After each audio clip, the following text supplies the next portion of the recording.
កលើក្រែពណ៌សត្រជាក់ខ្សែចងភ្ជាប់រាងកាយខ្សោយ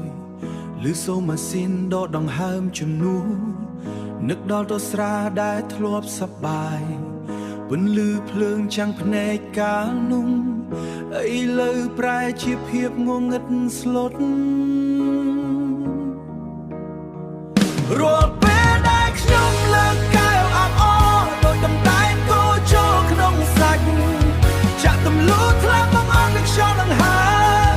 រាល់ដំណងណក់ស្រាដែលលេបចូលគឺជាថ្នាំពណ៌សម្លាប់ខ្លួនឯ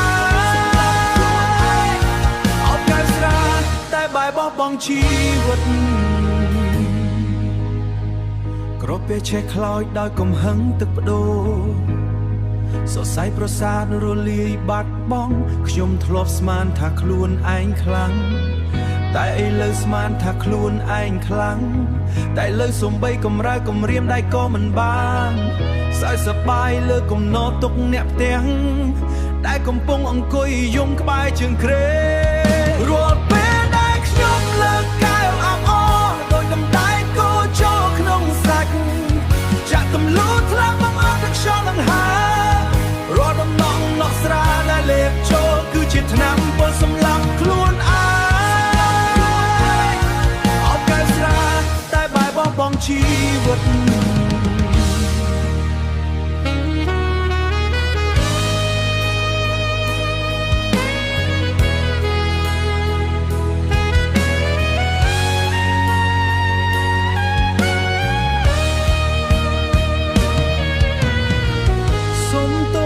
ស្ដាយក្រោយពេលហួរ